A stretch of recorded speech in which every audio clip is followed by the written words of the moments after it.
오늘 말씀의 제목은 우리의 힘으로 삼아야 하는 것입니다. 오늘 함께 읽은 본문 말씀은 예수님께서 갈릴리 지방 가나엔 혼인잔치에서 물로 포도주를 만드신 후에 이제 예루살렘에서 유월절을 지키신 사건입니다. 13절 말씀에 보면 유대인의 유월절이 가까운지라 예수께서 예루살렘으로 올라가셨더니 시작합니다. 예수님께서 공생의 기간 중에 유월절에 성전에 올라가셔서 성전을 깨끗하게 성전을 정화시킨 일이 2번 있었는데 오늘 본문이 첫 번째 일입니다. 두 번째는 이제 공생의 마지막에 십자가를 지시기 전에 행하셨습니다. 요한복음은 주후 90년대에 기록되었습니다. 그때는 예루살렘도 무너졌고 성전도 다 파괴된 상태입니다. 그래서 요한복음을 읽는 이방인들이 유월절이 어떤 절기인지 대부분 잘 알 수가 없었습니다. 그래서 유월절이 가깝다 하지 않고 유대인의 유월절이 가깝다라고 증거하고 있습니다. 하지만 우리는 유월절이 어떤 절기인지 잘 알고 있습니다. 유월절은 이스라엘의 최대의 명절이었습니다. 우리나라의 설이나 추석과도 같았죠. 하나님께서 이스라엘 백성들에게 1년에 3번 유월절, 7.7절 그리고 초막절을 꼭 지키라 명령하셨습니다. 이스라엘 백성들은 다른 절기는 혹 지키지 못한다 할지라도 이 유월절만큼은 꼭 지키려고 했습니다. 그만큼 이 유월절은 이스라엘 백성들에게 최대의 또 최고의 명절이었습니다. 그래서 유월절에 예루살렘에는 이스라엘 원근 각처에서는 물론 해외에서 온 사람들로 아주 북적북적했습니다. 이어서 14절 16절 말씀에 보면 성전 안에서 소와 양과 비둘기 파는 사람들과 돈 바꾸는 사람들이 앉아있는 것을 보시고 노끈으로 시책을 만드사 양이나 소를 다 성전에서 내쫓으시고 돈 바꾸는 사람들의 돈을 쏟으시며 상을 엎으시고 비둘기 파는 사람들에게 이르시되 이것을 여기서 가져가라. 내 아버지의 집으로 장사하는 집을 만들지 말라 하시니. 이 내용은 이제 예수님의 성전 정화 내용입니다. 그 내용이 3개의 동사로 아주 잘 표현되어 있습니다. 첫 번째는 내쫓다입니다. 예수님께서는 성전에 있는 짐승들을 성전 밖으로 몰아내셨습니다. 두 번째는 쏟다입니다. 예수님께서는 환전산들의 돈을 쏟아 버리셨습니다. 아마 그때 사람들은 그 동전들을 주워 담느라 정신이 없었을 겁니다. 세 번째는 없다입니다. 환전산들의 상을 뒤엎어 버리셨습니다. 하나님께서는 성전을 유지하는 비용을 충당하기 위해서 이스라엘 남자 중에서 20세 이상은 반세기를 그 생명의 속전으로 내도록 명령하셨습니다. 이 1세겔은 당시 장정의 4일치 임금에 해당되는 금액입니다. 그러니까 반세겔은 2일치 금액입니다. 그런데 당시 일반 시장에서 사용하는 세겔이 있었고 또 성전에서만 사용하는 세겔이 있었습니다. 성전세는 반드시 성전에서 사용하는 세겔로 내야만 했습니다.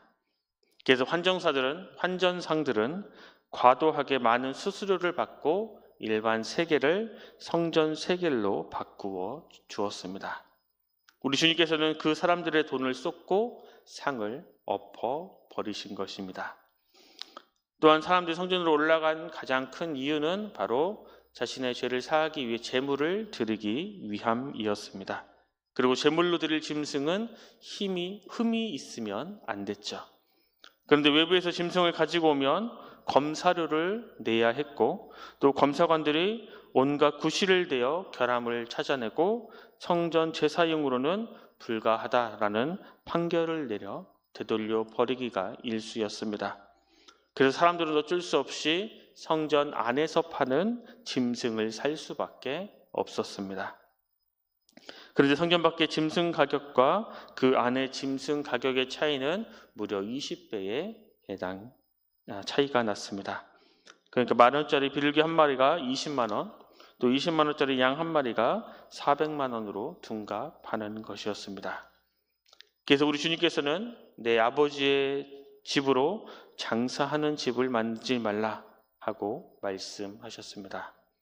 공생의 마지막에도 동일하게 이렇게 행하셨는데 그때는 성전을 강도의 소굴로 만들었다 탄식하셨습니다. 또한 사람들이 장사하고 있던 곳은 성전의 가장 바깥 부분인 이방인의 뜰이었습니다. 그래서 이방인의 뜰은 이방 사람들이 예배 처소와 성전 안으로 들어가는 입구라기보다는 잡상인들이 소리치며 물건을 파는 시장통과 같았습니다. 우리 주님께서 그들을 쫓아내셨던 것은 단순히 그들이 폭리를 취했기 때문이 아니었습니다. 먼 이방에서 달려올 수많은 사람이 하나님을 섬기며 예배하는 것을 방해했기 때문입니다. 자기 이익을 위해서 다른 사람들이 하나님과의 영적인 교제를 나눠야 하는 그 예배를 방해하는 것을 우리 주님께서는 도저히 참으실 수가 없으셨습니다. 예수님의 모습을 보고 제자들은 이렇게 떠올랐습니다. 17절 말씀에 보면 제자들이 성경 말씀에 주의 전을 사모하는 열심이 나를 삼키리라 한 것을 기억하더라. 이 말씀은 시편 69편 9절 말씀을 기억했다는 것입니다. 우리 예수님께서는 언제나 모든 사람을 향한 하나님의 헤세드, 즉 인자하심 속에 계셨기에 하나님을 위해서 무엇을 해야 하는지 무엇을 하지 말아야 하는지 분명히 분별하셨습니다. 우리 주님께서는 하나님과 하나님의 말씀을 많이 사모하셨기에 성전을 정화하신 것입니다. 하나님의 집을 정결하게 한다라는 것은 단순히 예배당을 청소하는 것이 아닙니다. 성전인 우리의 삶을 하나님께서 바라고 하나님께서 원하시는 모습으로 가꾸어 가는 것입니다. 우리 주님께서는 오늘 본문과 같은 일을 공생의 마지막 6월절에도 동일하게 행하셨습니다. 그것은 우리의 삶의 정화가 단순히 일회로 끝나지 않고 반복적으로 이 땅에서 마지막 숨을 내쉬는 그 순간까지 이어져야 함을 우리에게 말씀하고 있는 것입니다. 우리 주님께서 행하시는 모습을 본 유대인들의 반응은 이랬습니다. 18절 말씀해 보면 이에 유대인들이 대답하여 예수께 말하기를 내가 이런 일을 행하니 무슨 표적을 우리에게 보이겠느냐. 도대체 당신에게 무슨 권한이 있어서 성전에서 이루어지는 일을 다 뒤집어 엎었는지 표적으로 증명해 보라 라고 말한 것입니다. 이어서 19절 20절 말씀을 보면 예수께서 대답하여 이르시되 너희가 이 성전을 헐라 내가 사흘 동안에 일으키리라. 유대인들이 이르되 이 성전은 46년 동안의 지었건을 내가 3일 동안에 일으키겠느냐 하더라. 각종 장비가 없던 이 고대에는 웅장한 성전을 허물고 정리하는데도 이 사흘이라는 시간은 부족할 겁니다. 그래서 예수님의 말씀에 유대인들은 이렇게 반응한 것입니다. 21절, 22절 말씀에 보면 그러나 예수는 성전된 자기 육체를 가리켜 말씀하신 것이라. 죽은 자 가운데서 살아나신 후에야 제자들이 이 말씀하신 것을 기억하고 성경과 예수께서 하신 말씀을 믿었더라. 유대인들은 이 성전의 모습을 보고 겉모습을 보고 이것을 어떻게 헐고 3일 만에 짓겠느냐 이야기했지만 우리 주님께서는 성전의 본질, 영원한 성전이신 주님 자신에 대해서 말씀하신 것입니다. 당시에 이해하지 못하기는 제자들도 마찬가지였습니다. 제자들은 예수님께서 부활하신 후에야 이 말씀의 진리를 깨닫게 되었습니다. 이어서 이 선절 말씀에 보면 6월절에 예수께서 예루살렘에 계시니 많은 사람이 그의 행하시는 표적을 보고 그의 이름을 믿었으나 그때 당시 예루살렘 규모를 생각해 보면 약 6월절에 20만 명 정도가 이 6월절을 예루살렘에서 보냈던 것으로 추정하고 있습니다. 그 많은 사람들이 예수님께서 성전에서 표적을 행하시는 것을 보고 주님을 믿었습니다. 하지만 주님의 반응은 이랬습니다. 하지만 24절 25절 말씀에 보면 예수는 그의 몸을 그들에게 의탁하지 아니하였으니 이는 친히 모든 사람을 아시며 또 사람에 대하여 누구의 증언도 받으실 필요가 없었으니 이는 그가 친히 사람의 속에 있는 것을 아셨음이니라. 지금 이 순간 유대인들이 예수님을 믿었던 것은 예수님의 행하신 표적 때문이었지 예수님의 은혜 때문이 아니었습니다. 예수님께서 자신들의 생각과 다르게 말씀하시고 행하시면 그 유대인들은 돌변할 것이 불보듯 뻔한 일이었습니다. 그것을 너무나 잘 아시던 우리 주님께서는 당신을 사람에게 의탁하지 않으신 것입니다. 여기서 우리가 알아야 할 것은, 우리가 우리의 힘으로 삼아야 할 것은 주님의 표적이 아니라 주님의 인자하심입니다. 주님의 그 인자하심이 없었다면 우리는 죽은 목숨이나 다름이 없었습니다. 하지만 주님께서 우리에게 그 인자하심, 그 은혜를 베풀어 주셨기에 우리가 이 순간 주님께 나와 예배할 수 있고 주님의 자녀가 될 수 있는 것입니다. 오늘 하루